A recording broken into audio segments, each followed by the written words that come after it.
Now that our axle is rebuilt, the knuckles and kingpin bearings are installed and preloaded correctly.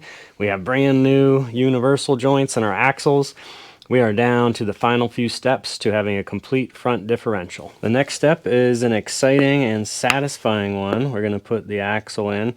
So I like to put a little bit of light oil on the splines and the seal surface. Make sure you don't have a huge groove worked in here. There's a little discoloration where the seal was, but you can't feel it with your fingernail. And then just clean off your splines and carefully slide the axle in.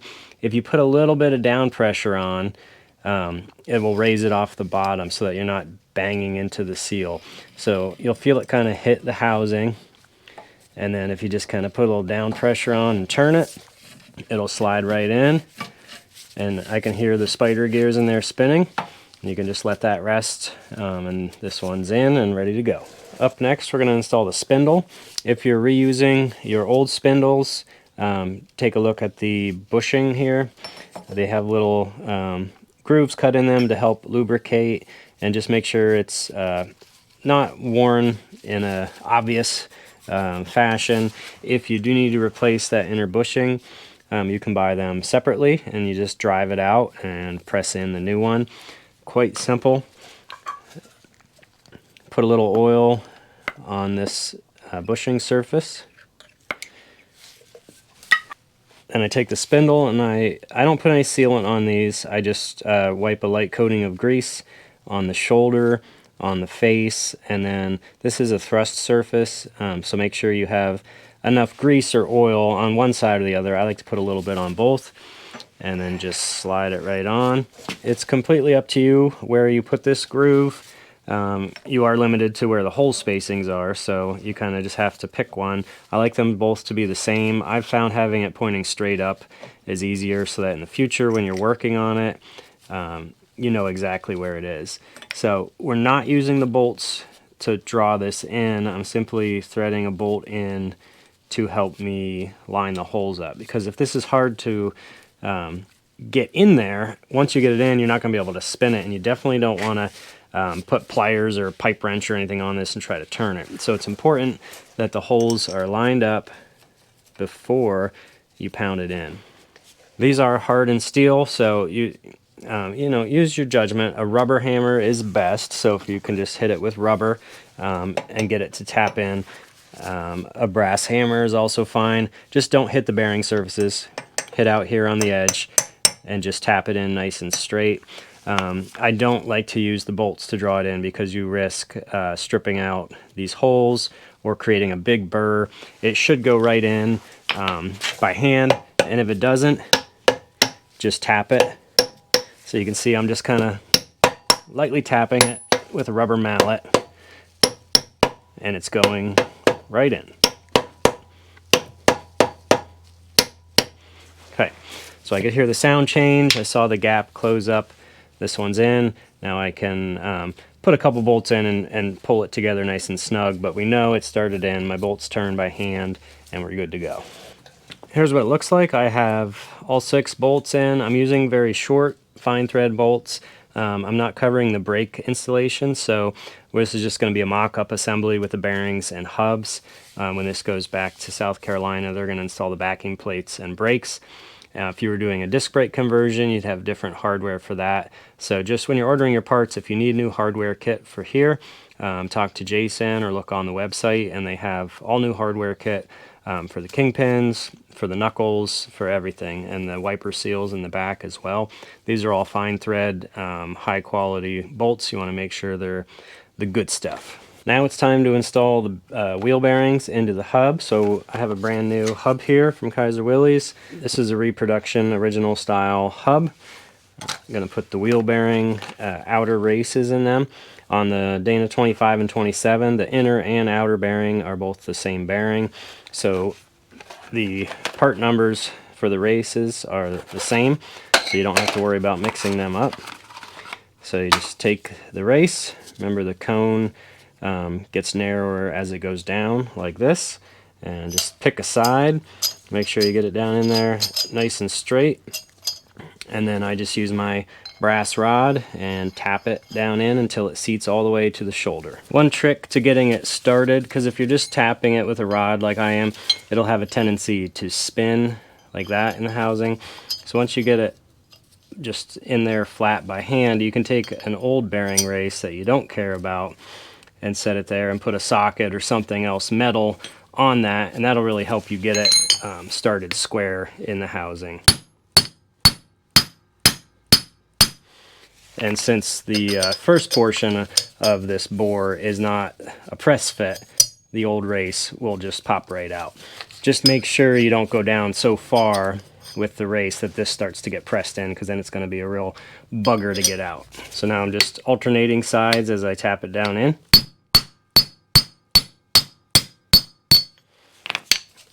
Checking to make sure my race still comes out. I do have a piece of aluminum set on the floor. You don't want to hit this right on concrete or metal, but if you put a block of wood under there, it has too much give and you won't get the shock from the hammer that you need to drive it in. Okay, that one's in. You will suddenly feel and hear a change, just like with all the other bearing clips I've shown you. So then you can look from the back side and look at the little cutouts and verify that it's in all the way. Now I just flip it over, do the same thing on the other side. On the back side, it's pretty much a press fit right from the get-go. So I'll use my brass hammer and get it started. It's not a super tight press fit, so I'm pretty much just letting the hammer do the work here, just dropping the weight of the hammer on it. It's real easy to be able to see that you're going in straight.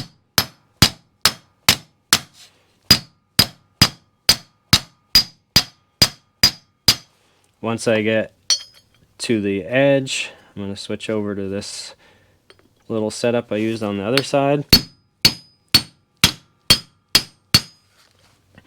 And now it's down below. I can't continue with the race because this one will get pressed in as well, and I don't want to do that. So now I'm going to switch over to my little brass bar. Race driver is great too. If you have one of them, they have a taper and they'll fit right in that race and you can drive it down with that.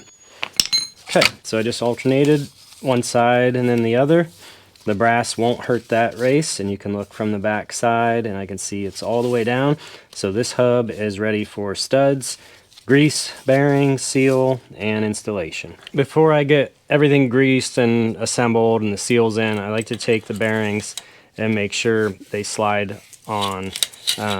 They're both the same bearing, so these surfaces are the same OD, and they should slide on and off without any press fit needing. So they use that torque from the nut to hold the inner race. But if there's a burr on this spindle, when you go to put that on, you'll have trouble getting the hub on and off, and it'll pull the grease seal off the back. So if you have any little burrs on this little keyway here, you know, take a file to them or some Scotch-Brite, and then I always hit this with brake cleaner, make sure it's perfectly clean, and then a little light oil, and then we'll grease the bearings and put the hub on. For wheel bearings, we're going to use 52942. So you'll need 2 of these for each side, and then 2 of the outer cups that we put in the hub as well. So these are another great Timken product, so you know it's going to last for many, many miles. Normally the next step here would be to take our greased bearing, drop it in there, and then drive in our grease seal, the hub seal. This is for mock-up purposes, because when I ship this, I'm pulling these spindles off, and the guys at Kaiser Willys are going to do the brakes. So I don't want to put the grease seal in now, because when you go to pop the hub off, sometimes that bearing will pull the back seal out, and then you have to put a new seal in. So for right now, I'm going to omit the hub seal. I just want to tell you guys that so you don't do it in the wrong order. But normally, you would drop your greased bearing right in there and put the hub seal in this way. The taper's on this side because it has to ride up over this little shoulder. So that's the normal procedure and orientation for that. But for today, we're going to do it this way. So my bearing is greased, and it should slide right over there. And then I'm going to put my hub on there. Then I'll take the outer bearing next. It's kind of a little jockeying there to get it in place, just like that, and that should stay on there. This is a great time to replace the Bubbafied chisel mark nuts. So this is a brand new kit from Kaiser Willys, and these nuts are fresh and ready to accept a regular spindle socket. So I recommend having one of these on hand. Sometimes these nuts will be so buggered up you'll have to use a chisel or a bar and drive them off, but that's a great time to replace them with some new nuts. It'll make life easier, it'll stop cutting your fingertips, and you'll actually be able to put proper torque on the nut. Once you have the bearing in place, the next up will be this thick washer that is smaller in diameter. When you pull your axle apart, you'll have two washers. Should be like this. This smaller outer diameter washer goes in first. If you ever have questions about that stuff, your service manual has good diagrams of what's going on there. Then a nut. Next up is your nut. It has a machined shoulder, but these new nuts have them on both sides, so there's no right or wrong way to put these in. Well, there's a right way. There's no wrong way to put them in. And it's a fine thread. Always start it by hand. Once you know it's in there, then you take your socket and spin it on.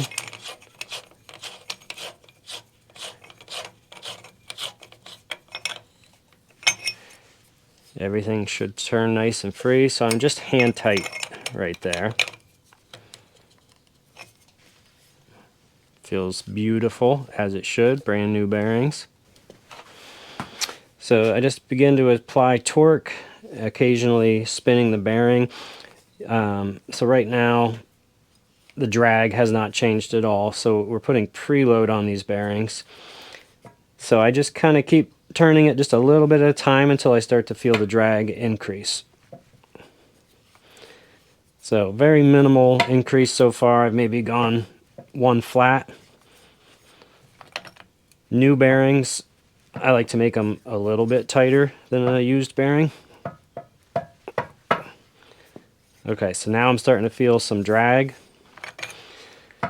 Everybody has a different method of how tight they like to make these. Some people will go until there's drag and then they back it off a quarter turn or a 1/16 of a turn or like a half of a flat. I just kind of go by feel. Alright, so it's pretty snug, and I think that's an appropriate amount of drag. Next up is the larger washer with a little tang out here. That goes inward, so that will go in and engage that little keyway underneath the inner nut. Lastly, take the outer nut, get it started by hand. Then just take your socket and run it down until it's touching. And now this one, I believe, gets torqued to 50 foot-pounds. Or if you're using this style wrench, we're not going to put a torque wrench on it. It's just going to be nice and tight, because this is what prevents that inner nut with the preload from walking off. So this won't change the drag at all. You're just sandwiching those washers. So do your best to estimate, if you have this style wrench, 50 foot-pounds. Once you've done these enough, you'll kind of get the idea of how tight they need to be. Then the very final step will be to get in here with a screwdriver. I like to pick an area with a flat so you have more room, and then you're going to bend over that washer. Always bend it outward so that you can drive it off. I've seen some where people hammer them inward, and you're actually engaging the other nut, and then you won't be able to get that nut off. So always bend that washer outward. That locks the outer nut in place, and this side is done. The last step was to press in the studs, so I just set these up in my press and pushed them through from the back side. Notice they have a little R on the end, so this is the passenger side, so that has right hand lug nuts, so make sure you don't mix them up. But as long as you do all 5 the same on each side, you can switch the hubs back and forth if you made a little oopsie and put the left hand studs on the passenger side. So once that's done, we're really close to being wrapped up on this side. They decided to go with the slip-on style drums for this project. So I'm just going to, we don't have the backing plates on, obviously. And I'm just going to throw a couple nuts on here to hold it in place. This is a neat upgrade. It makes it easier when you're pressing the studs in. You don't have to capture the drum as well. And for brake service, now you don't have to pull the hub. You can slide the drum right on. So we're going to do slide on drums, front and rear. Okay, this side is done. Now you'd put your drive flange or hub or whatever you want on here, and that would be finished.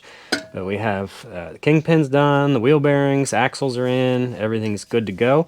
Now it's just a repeat of the same exact thing on the other side. The final step was to install these beautiful new old stock aluminum housing knuckle wipers, the seal wipers for the knuckle. These are available from Kaiser Willys, and a new hardware kit as well. These are, in my opinion, the best seals. They're superior to the cotton sheet metal plate version, and they're much easier to install. I always put a little grease on them and on the ends where the seams are as well. Snug them down evenly, and they'll fit right inside that housing and make a good leak-free fit. It's really important to make sure to remember, always check your kingpin preload without the seals installed, because especially when these are new, they provide quite a bit of drag, and that will throw off your reading. I finished everything off with a little gloss chassis black. I want to always wait till I'm done doing all the work before I finalize the paint, because you'll chip it up in the process. So this axle is ready to get crated up and sent back to South Carolina, where Jason will be installing backing plates and the drive flanges and installing this in the vehicle. Ready for their journey back down south for another long, happy life, driving somebody around in a Willys.